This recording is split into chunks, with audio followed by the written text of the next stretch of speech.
If you want to be more effective in your work and in your life, and you'd like to have more confidence that you're meeting your intentions, this is where it begins. Welcome to Do Busy Right, helping you organize your information and manage your attention so that they work for you, not against you.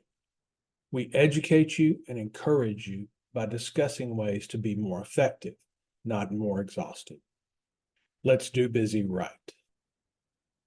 Hi there. Today, I want to talk about productivity generally and the challenge of measurement. And what I'm going to do is I'm going to bring some evidence forward that indicates that we really struggle with our productivity.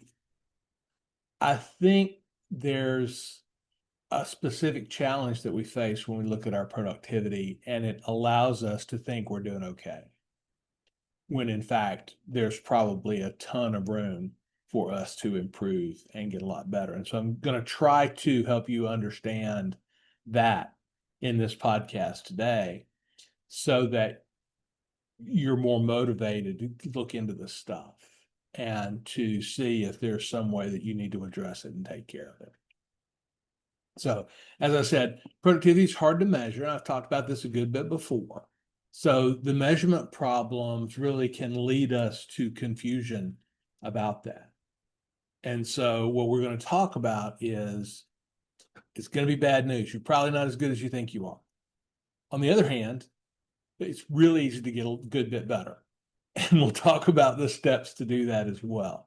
But that's the takeaway, is I hope to inspire you with a little bit of creative displeasure, a little bit of dissatisfaction with the current state that your work is in, so that you're motivated to begin to take action and do something about it. And simple baby steps at first, but to really get into this thing and try and figure out what's going on. Now, if I can help you with that by having an individual conversation, or if I can point you in the direction of a resource or something along those lines, I'm happy to do that. All you have to do is reach out. And I'm easy to find on Facebook. You can reach me at larry@dobusyright.com. Maybe comment on the platform that you're listening on, any of those. If you're on YouTube, you can comment there and I'll probably see it. But if you're interested in exploring this further and how it applies to you further, then just reach out and we'll sit down for an hour and we'll see where you're at. And if there's something I can put in your hands to help you, then I'll be happy to do that. So happy to be your coach and guide here if that's what you want. If we think we're more productive than we actually are, and there's really good reason to believe that we do think that, then the challenge is we're not motivated to engage to get any better. And we're fairly complacent about it. And I think in this case, complacent is a bad place to be. We think, well, we look around, we're doing about as well as everybody else. And the interesting thing there is, as Dave Ramsey says, if you do what you see everybody else doing, you'll be as broke as they are. Well, I suggest the same thing about your productivity. If you use your phone and your email and your chat apps and manage information the way you see everybody else doing it, you'll be as stressed out and as overwhelmed as they are. And so moving into an area where there's calm and peace around your productivity and you're actually getting more done, I think is the goal. And if we can all get there, then it's good for everybody. And we'll talk about why you might want to improve your productivity and be really outstanding in this skill set towards the end of the podcast. Now, when we talk about improving our productivity, I want to make sure we're clear about what we're talking about. When I say improve your productivity, that's defined as effective use of our attention. You effectively use your attention. I effectively use my attention.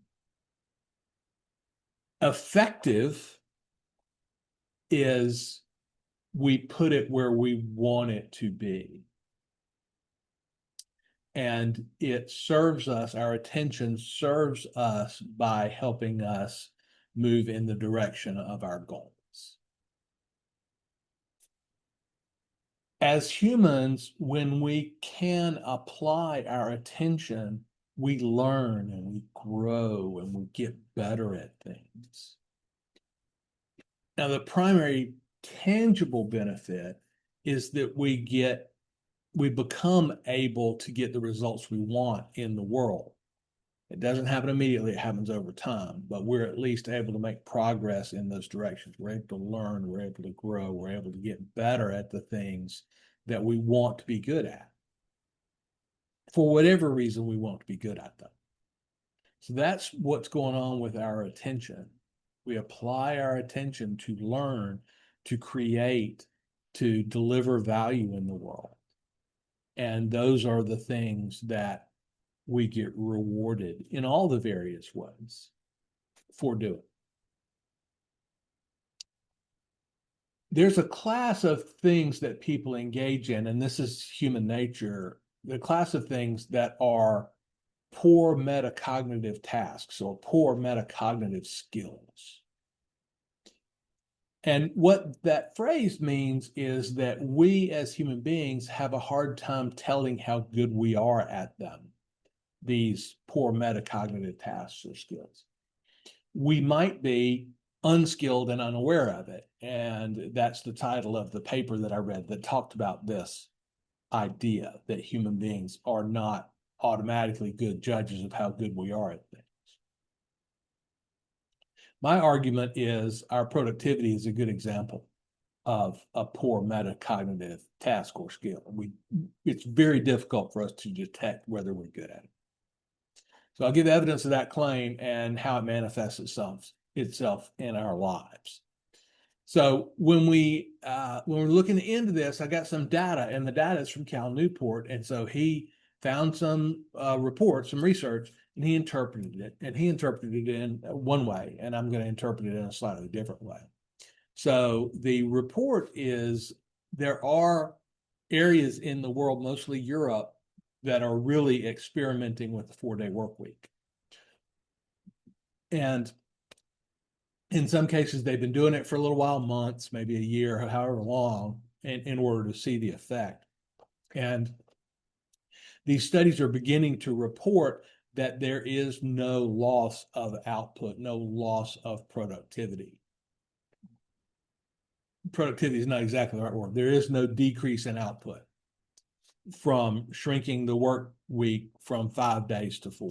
Now, I assume this is going from a 40-hour work week to a 32-hour work week. But if that's true, the evidence points that it is, then what we see a lot of waste in the process. If you're able to do 20% less hours and your output doesn't change, then 8 hours of what you've been doing could easily be considered a waste. And 8 hours out of a 40-hour week is 20%. So at least 20% of what we do is a waste. And that's what the evidence shows, is that we reduce the work week, we reduce the number of hours, and we got the same output. Okay. Now, that should be a shocking finding to you. It's as if you deposit money into the bank and 20% of it disappears on the way in.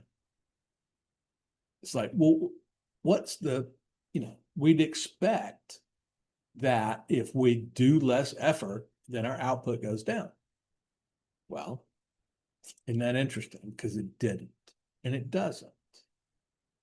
Which means that there is some waste and leakage in the system. And I'm going to say that waste or leakage, we've identified it. It has to do with the misallocation of our attention.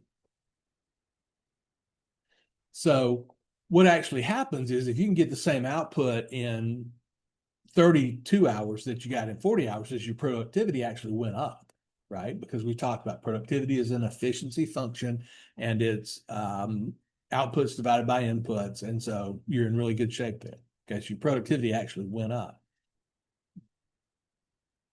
But it didn't, your processes didn't change. Does that make sense? There was not a treatment where they gave training to these people. They just shortened their work week, which exposed the waste in the system. And so presumably, we'd have to go back and say, okay, well, what did you eliminate from your work routines? And then we can begin to identify waste. But just generically, I can tell you that it had something to do with an application of their attention, which was not producing value. So that's the finding, okay? Now, I'm assuming that they went from 5 8-hour days to 4 8-hour days, because if they went to 4 10-hour days, then nothing changed. So I hope. But you see what's going on. Now, what's really interesting about this waste. Now, Cal, of course, says, oh, well, it's because of pseudo work. Now, Cal and I both agree that there is such a thing as pseudo work. I think our definitions vary some. So Cal tends to think that pseudo work is caused by your organization. It's caused by the need to communicate about things. And there are different categories, and we'll get into some sort of a list of what these things are in a minute. But he seems to think that it's procedural in the organization, that we're using the wrong tools, for example. Okay. I, on the other hand, think that it's because we have not been trained in ways to be productive. We haven't learned how to be really effective, efficient workers. I guess I should say efficient here. Nobody's trained us in productivity tactics in the modern world. Nobody's said, hey, here's how you go about dealing with email. And so that's what I try to do. So Cal and I differ a little bit. Cal wants to get you to talk to your manager about changing the procedures in order to save you time. This is my interpretation of his work. I want you to change your own processes so that you get back the wasted attention and are able to apply it in more productive ways. Okay. Now, I hope I'm doing this without turning you into a hustle culture human being, because I don't believe in that either. So I hope that we're able to tune up your productivity, tune up your attention in the time that you're already devoted to working, and thus we just increase the output. And if you want to binge watch Netflix on the weekends, go with God, right? So I'm not going to bang on you about that. So now, when Cal talks about pseudo work, okay, and I talk about wasted attention, the misconception that I think this data exposes for us is that many of us, most of us, believe that we're as productive as we can be, that our productivity is fine, and that we don't need help with it. And so we don't invest the effort to develop our own systems so that we're more productive. And we just kind of, we're just kind of content, and we kind of amble along with the state of our skill set here. Now, most people would say, I'd love to work less. And what they mean by that is that they would like to work less and get the same pay. And that's always assumed in these conversations, because most people's bosses, if you say, hey, I only want to work 20 hours a week and you can cut my paycheck in half, most of them would be perfectly okay with that idea. And off you go. But that's not what we mean when we say I want to work less. So we're being a little bit disingenuous there. But if you want to work less and make the same money, which translates to I want to work less but have the same output, then you got to get something's got to change, right? And so what this information shows is that there is waste in the system. Okay? Now, in office environments, a lot of people will immediately go to, well, I'm not productive because I have too many meetings and there's too much overhead in our work processes. Well, fine. That's sort of Cal's argument is that, we spend too much time trying to figure out who's going to do things. I'm summarizing, I think, what his thought would be. I'm not trying to put words in his mouth, but this pseudo work. But if we're knowledge workers and we're work from home individuals or we're self-employed people, or we have a fair amount of autonomy, then we don't go to too many meetings. I don't have a ton of meetings, but it's because I don't have a team that I have to coordinate with. And so that's fine, but that by itself doesn't automatically make me productive, eliminating the meetings. Okay. 2 is even if you decide that meetings are in fact the primary time waster in your world, or attention waster in your world, there's very little you can do about it. Okay? I joke with people and it's like, great, go out there and tell your boss, hey, you know what, boss? I'm not as productive as I'd like to be. I'm going to attend 50% fewer meetings. And I'm going to pick which 50% that I don't want to go to. Okay. Now, there might be some of you that can have that conversation with your boss. Most of us can't. So I think that before we worry too much about what's going on in our organization and blaming our organization for lack of productivity, that we should make sure that we're bringing everything we've got to the party and that we should kind of sweep our own shop up before we go throwing rocks at our boss for having us attend too many meetings. Now, do I think there are probably too many meetings in your organization? Yes, I do. My concern is you don't have agency over that. Okay, kind of sphere of control, sphere of concern is the issue there. Okay. Now, when Cal talks about pseudo work, it's not just meetings, it's a lot of different things, but status reports and check-ins and the email back and forth, the chatter. Okay. And we look at those and we go, well, that's because of the office. And then we go home and we go, wow, I'm more comfortable.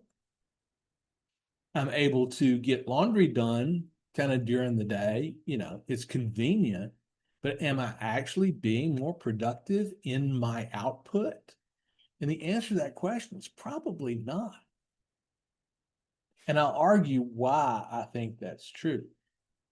But when we look at how can we take action about our productivity, if we say, well, it's my organization, it's my boss, then we fall into this victim thing. And, oh, there's nothing I can do about it. So why worry about it? And I'll just do the best I can. Okay. And we don't then try to deal with it. Where we can do things within our own sphere. And that's what I'm going to argue that we do here. So the data show that we're not as productive as we could be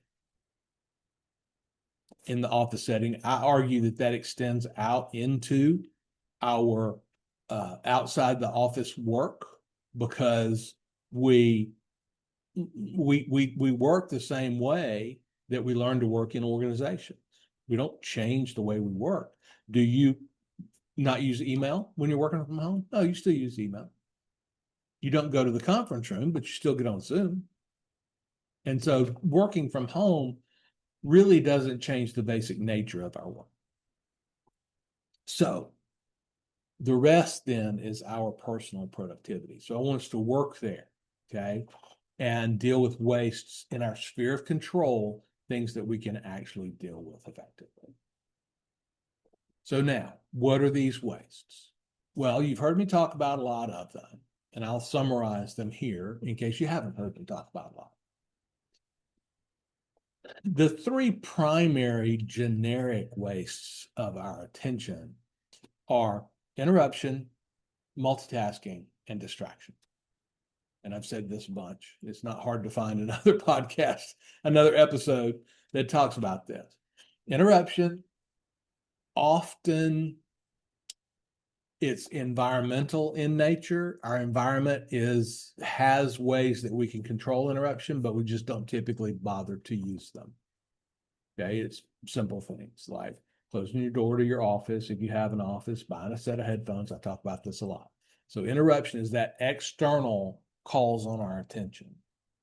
And we've got social means and structural means to kind of ward that off to some degree.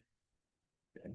People talk about, well, I can't get anything done because of interruptions. And then every time they go get coffee, they spend 10 minutes at the coffee pot. Okay, well, they've allowed the interruption to happen. Oh, I can't do anything about it. Well, yeah, you can. Okay. So that's one, interruption. And it's something that is pretty easy to fix because we've already got the structures in place to deal with it.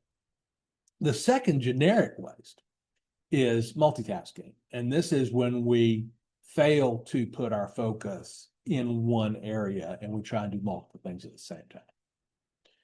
Again, this is a choice that we make. At some level, there are some systemic things that happen to us that tempt us to multitask, but this is actually a decision that we make. And so we need to recognize that humans are not multitaskers. And we need to then hone our focus, get done one thing at a time and move on. And then we don't waste our attention by thrashing around, task switching all the time. Multitasking, that's the second one. The third one is distraction. This one's harder to address. As I've said many times before, distraction is internal calls on our attention. It's your brain calling out to you and saying, hey, what about the blah? And that makes it harder to address this one because we don't have structures in place to deal with it. But I contend that if we will get things out of our skulls, out into a system, then we'll remove the ammunition that your brain uses for distraction. And that over a fairly short period of time, that distraction habit will decrease and eventually will really shrink down, really an astonishing amount. And my evidence for this is former customers, my own situation. We've done these things and we have found fewer distractions and better ability to focus. Thus, we're able to put our attention where it needs to be and get things done in less clock time because our attention is where it needs to be. Distractions are things popping up and interrupting our focus that are internal to us, not external. Okay, that's the three generic ways. I talk about those a good bit and ways to deal with them. In addition, there are a set of fairly common, specific, but I'll call them tactical wastes. Okay, so this is areas of our process where we're doing things in our process that we could eliminate, but it would probably take some work on our part, some new knowledge, some habit change. One is having to hunt for information that we need to do the task that we're trying to do. When we look at people in their work environments, it's not uncommon for people to spend a handful or more minutes looking for the document that they need to move on with whatever task that they've got.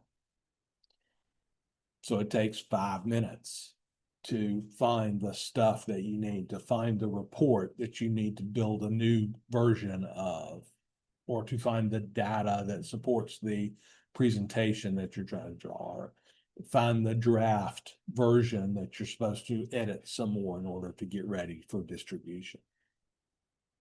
If it takes you, say, 5 minutes, 6 minutes, 8 minutes, and you do 10 different tasks in a day, well, we've wasted an hour hunting for the information we need in order to do our job. Well, how do we deal with that? Well, we learn the habit of putting the information we need with the task, so that when we decide to engage with the task reminder, if you will, shows us also where the data is that we need to do the task. So that's one thing. And this is a skill that we can enhance with some work and some thought about it. So getting rid of that as a specific tactical waste. Another waste, and people don't think this is a waste, but it is making a daily to-do list. It's a waste. Well, Larry, I have to do it because how else am I going to decide what to do? Well, if you have a system in place, you pre-decide what to do. And that doesn't mean you're chained into doing the things that you decided to do yesterday, but it does mean that more often than not, the things you decided to do yesterday are perfectly suitable for today. And it's actually a fairly rare occasion where we need to change our priorities. Fairly rare. I'm not going to say it never happens, of course, but I'd say one time out of 6 or 8 that the overnights came in and yes, there's an emergency I need to deal with. Particularly as we get better at dealing with the things, many of our changes in priority are because we didn't deal with something when we should have dealt with it. And so now the deadline crops up and we go, ooh, that's a change in my priority. No, it's not. That's always been the priority. Okay. You just forgot about it for a little while. So if we sit down every morning and we spend 15 to 20 minutes a day, 30 minutes maybe, and that's 15 or 20 minutes is kind of the low end of this, making a to-do list. If we spend 15 or 20 minutes a day, 5 days a week, okay, now you're well over another hour, hour and a half a week that you've wasted on making a to-do list. Add to that the process for making your to-do list produces a list that's not a good list. And I can talk about why that is, and I've dealt with it in other places. There's a podcast episode. I'll put a link in the show notes for you to get back to that one, why a to-do list is bad. So that's another one of these tactical wastes that we just need to get better at in order to be able to go from a 5-day work week to a 4-day work week, basically on our own decision. We are not well trained in handling communication channels. When I say communication channels, email, chat, all the incoming information that we need to deal with, we're not well trained in how to deal with those things. And they can be attention quicksand because we get into them and we're stuck there. We put our attention in there for a reason, and there are other things in there that attract our attention while we're there. So we just get sucked in deeper and deeper and deeper. And that's because we don't have good work habits around handling information checks. So we get in there and we get trapped, and then we thrash around, and there's too much information, and we get confused, and I can fully believe that this has happened to you, that if you're honest, you'll say that, yes, this has happened to you. You go to your email to look up a specific email to get information out of it, and a task that should take 45 seconds. And then 30 minutes later, you look up and you've been stuck in your email for 30 minutes. Not really accomplishing anything, but just kind of thrashing around. So if we have better habits, better work processes around dealing with these information channels, then we can have more productivity. So if you mismanage that once a day and you get stuck in your email for 20 or 30 minutes once a day, okay, we're talking about another hour and a half to 2 hours a week pretty easily. So we got to learn how to do this better, and then we'll get back our attention and thus our productivity.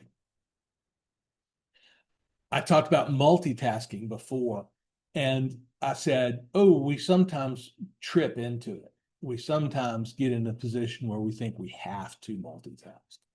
And my overall suggestion is, even if you find yourself tempted to do that, you just say no. But that's really hard to do. But what I'm talking about, the thing that gets us into multitasking sometimes, is self-interruption or task switching, which is related to distraction. So you're working along on your thing and you look up for a minute to think about something else, and an idea pops in. It's like, ooh, I wonder if I left the garage door open at the house. That's not a great example, but anyway, ooh, I wonder if. Well, we don't know. And so we then stop what we're doing, or worse yet, multitask, task switch, to go and determine whether or not we left the garage door open. Okay. Not a great example. You're sitting at your home office and, ooh, I wonder if I actually started the laundry like I intended to. Well, hang on, let me task switch. I'm going to stop doing what I'm doing. I'm going to get up and I'm going to go check on the laundry. Well, while I'm going to the laundry, right, we're doing it before we forget about it. And that tends to lead us to multitasking or task switching at inappropriate times. Now, the question then is, okay, well, wait a minute. If you'd better do it before I forget about it, that means you forget about things. And my question is, why do you forget about things? When having a reminder system and having a system supported memory, particularly around what to do and when to do it, that's fairly easy to do.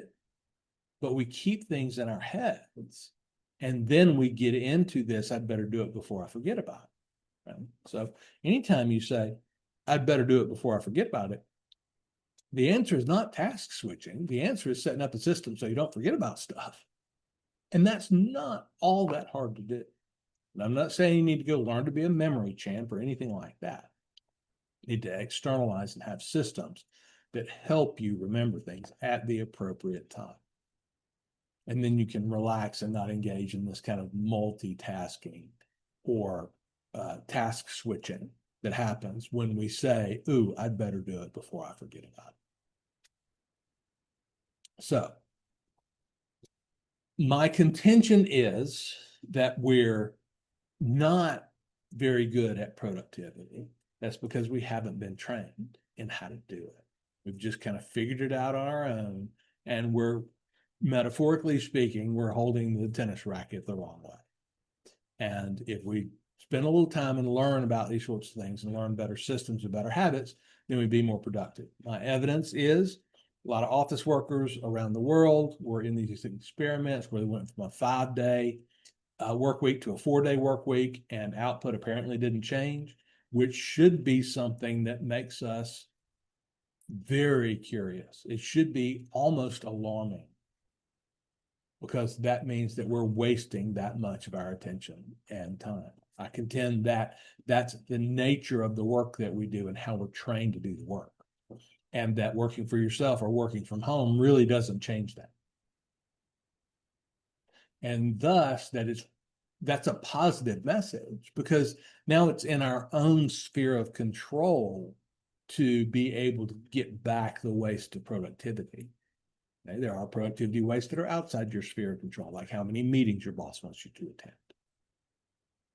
So back into how do we get better at this? I claim that productivity is a poor metacognitive task, which means it's hard for us to self-assess if we're any good at it. So what do we do in order to solve these problems? What does a solution look like? And I keep referring to systems that allow us to do things that help us in these areas. And so I'm going to talk for a few minutes about what a solution looks like, what a the features that a solution would need to have in order to help us. So we've talked about these wastes. And so now what do we do to resolve these wastes? The first thing that we need to do is have a system that helps us with organizing the information that we're responsible for dealing with. And there's a lot of it, and we all know this. Information overload, all these different kinds of ideas. Okay, got too many emails, too much chat, too much chatter, too much noise in the system. So we need a seamless, easy, lightweight way to first capture that information and then organize it. So that's the thing that you're looking for, is you're looking for a personal information management solution.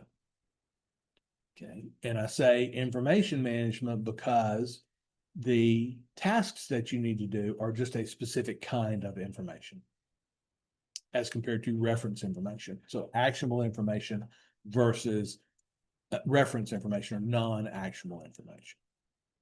Okay. Now there's another category, which is information I don't need to consume. But that's really kind of hard to filter out. We can talk about ways to do that as well. But our reference information, the information that we're aware of, is so great in quantity that it swamps our ability to track our actionable information. Okay, so we need to deal with both sides in order to be able to highlight our actionable information. But that's this core thing that the system needs to do, is help us organize our information. Another facet that's really important is that our system should help us manage our tasks. So actionable information means that we need to do something. And the information tells us what we need to do and why we need to do it. Some of these kinds of pieces of data are in this information that we get. So that then morphs into a task that we need to accomplish. So managing actionable information is synonymous with managing tasks. Okay.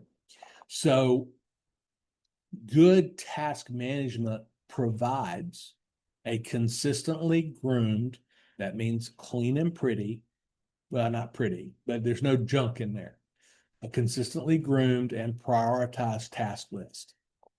Okay. Now, practically, what does that do? Well, it eliminates one of the wastes. We don't do to-do lists every morning.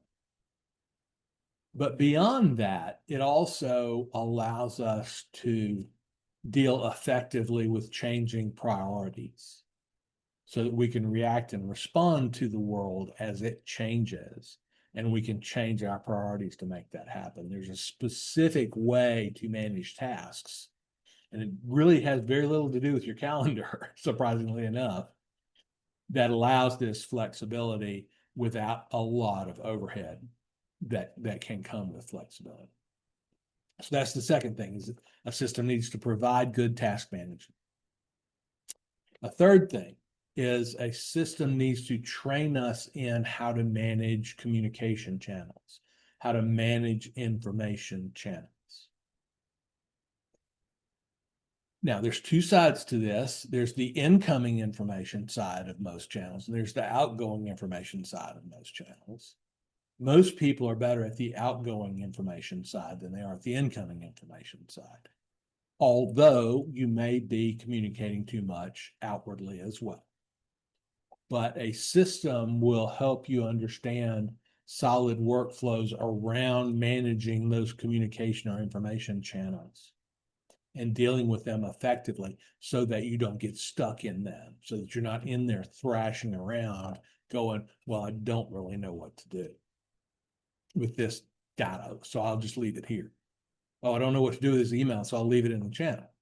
Well, that's what most people do, and that's not the best way to handle an information channel. So the solution that you get should help you have better workflows around managing the exchange of information, incoming and outgoing. And then finally, when we talk about task management, So that's a great generic kind of a feature. But one of the big deals I've come to find out about managing our productivity and our attention is that we need to pay specific attention to how we manage postponed tasks. Most systems do a reasonable job of accepting an incoming new task. It's not hard to find a system that it's pretty straightforward to put a task into the system. Okay, just record the fact that a task needs to be done. There are many fewer systems that do a good job of helping you postpone work and manage that postponed work. The fundamental challenge of managing tasks is that we can only do one of them at a time, or a very small number. And there's a huge number that we need to do. Well, that simply means that we need to postpone the lion's share of them. And if a task management solution is only good at allowing you to put tasks in, but it's not good at allowing you to manage those tasks as they're being postponed, which is a necessary feature of your workflow, then you need to have a better task management system. So postponed tasks, which has a lot to do with tracking them, storing the information about them, keeping them associated with the information they need to be associated with, and some sort of reasonable reminder system. Not an alarm-based reminder system, but a good reminder system. So that's about this management of postponed tasks. That's 4 things that your system needs to be able to do. There are others, but I just wanted to make sure and highlight these things. Okay? So first of all, we need to be able to capture and organize information easily, seamlessly within our workflow. It doesn't need to be, oh, I've got to get a chisel and a hammer and carve this information in stone. It needs to be seamless. The second is task management, which is, that's this task list. What should I be doing? Right? Given my priorities, what should I be working on? The third piece is a system that helps us manage our communication channels. And this is a subset really of organization of information, because the reason communication channels are important to us is that's incoming and outgoing information that we need to get from people and we need to share with people. So what do we do? How do we manage those communication channels better? Because we have to in order to be able to create value. And then finally, a very specific part of task management, but it's a huge piece, is postpone tasks. Does the system allow you to postpone tasks well and manage that postponement? Because you have to postpone tasks. It's the nature of tasks that one can be done at a time, or very few can be done at a time, while there's a bunch of them. And so we have to postpone things. So does your system help you do that? So where do we get here? We spent a lot of time talking about systems of information and different things like that. So first of all, we got some data that said, hey, for some reason, we're not 100% productive because we can take a full work day out of our week and not lose any output. So what's the deal? Okay, that's like saying that your time for running a mile doesn't change because you lost a leg. It should puzzle us greatly and upset us to some degree that this is true. So I would say that that means that we're not as productive as we think we are. Now, a lot of people would say, oh, it's because of my office environment. I argue that that's probably not true. So if we can cut 20% of our work without sacrificing output, that means that there's a significant efficiency gap, and we can close that efficiency gap ourselves by learning how to be productive. So get rid of inefficient habits, take on good habits, get rid of bad tools, take on good tools. And we talked about what that looked like. So what do we need to do about this? Okay. How do we take action? So there's a couple of different things. One is focus on what you can control. It's easy to complain about, well, my coworkers are always chattering at me and my boss makes me go to meetings and that's the time that I'm wasting. Well, that may be true, but there's not a whole heck of a lot you can do about that. And blaming outwardly puts us in a victim mentality, so we don't feel like we're in control. We don't feel like there's anything we can do to solve it.